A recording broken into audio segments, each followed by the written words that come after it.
Hey guys, this is Vaul. Welcome back to another Warhammer Fantasy Battles battle report. It's been a while since I did one of these, and as you can see in the meantime, I've been working on a brand new army for the game, Warriors of Chaos. And this game that I'm about to show you is between two Warriors of Chaos armies.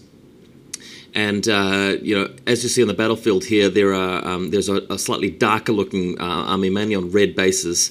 That's the army that I have been painting that belongs to me. And the army on the other side of the field facing it on the white sort of icy bases, that's my opponent. So it's Warriors of Chaos versus Warriors of Chaos. A little bit of background about the game. We're both practicing for a tournament called fluffycon. And the premise of that tournament is that you're not allowed to take hard armies. You're not allowed to take effective armies with toys and tools and combinations. So the rules actually state that you actually have to keep the army below certain limitations, and that's why you're not going to see any level 4 Cinch sorcerers this game, or lots of sort of very powerful monsters or combos or anything like that. The hardest thing about my army is that I've got a couple of units of Chaos Knights, but everything you see in my deployment zone there on the right-hand side of the picture is undivided, so there's no mark of Cinch or Slaanesh or Nurgle or Khorne anywhere at all. Everything's undivided. Have to take Fear and Terror and Panic checks. And my opponent has been a bit mismatched, but he's really got no magic at all, no sorcerers at all. So we've both made big concessions. You're not seeing a game between high-powered armies. Just bear that in mind. Now let's start to get into it. Next picture, you see my opponent's army a bit closer up. He's got a big unit of Marauder Horsemen on the flank, and now those are Marauder Horsemen with flails and light armor and shields, and I think, and they're mounted, and that's a fluffy choice, as you can see. He's got a big general on a Juggernaut in there as well, next to a unit of Khorne chosen with great weapons. Really cool stuff. It might even be Hellbirds, I'm not sure, but really love the way he's done his bases. Bought the bases there and actually put ice and stuff on them, looking really cool.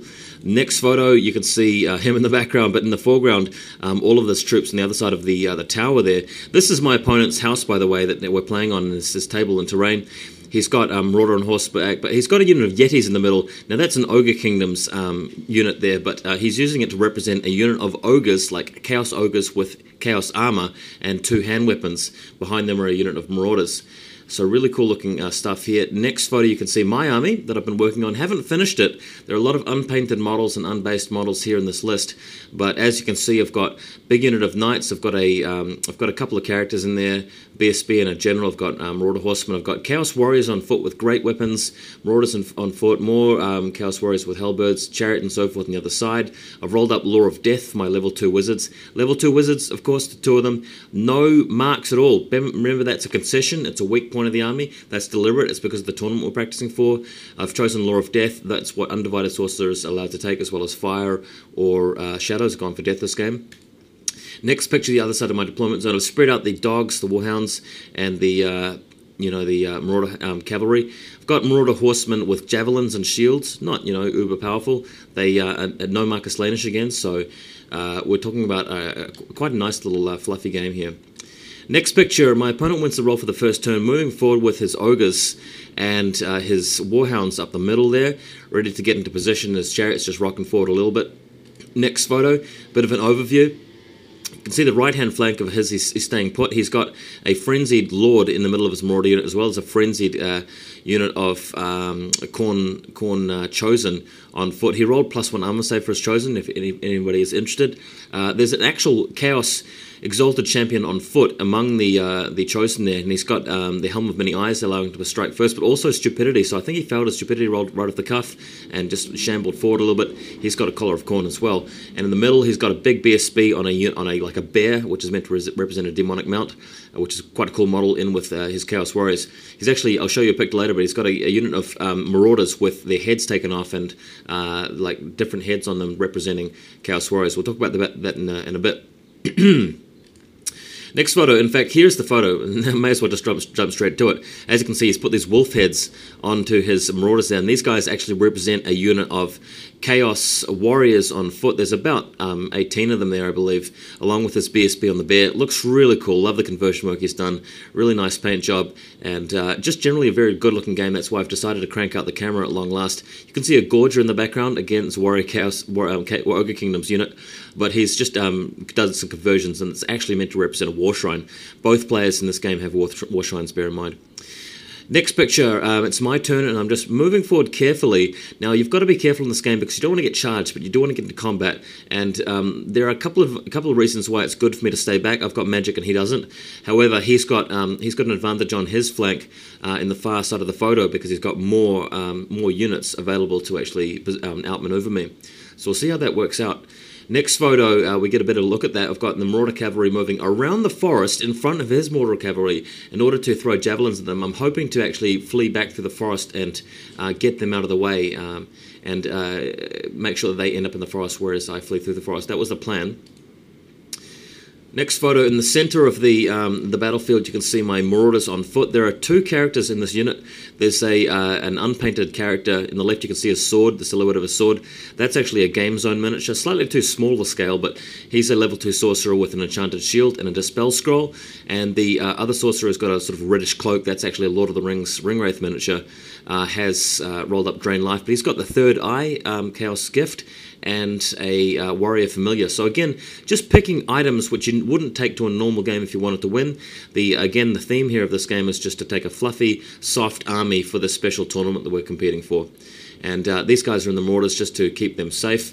Means that if they miscast, they're not really going to kill any guys next to them that matter that much.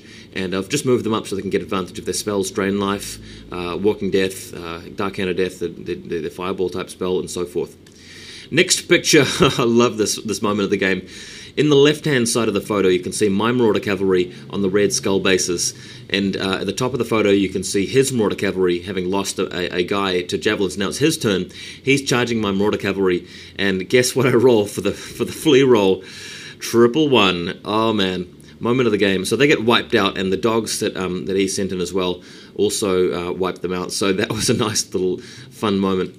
Next picture, he's got another unit of dogs which move forward. I managed to hit them with a magic missile, crippling them, but they still managed to move through the gap and in the way of my chariot, so that's going to be annoying. In the meantime, a unit of dogs in the center, they are fleeing towards the left-hand side of the photo due to a panic check that they'd failed because the other unit that was wiped out in the previous photo caused them to panic. Knights bringing up the foreground. Next photo over here, here's an important play, very important play.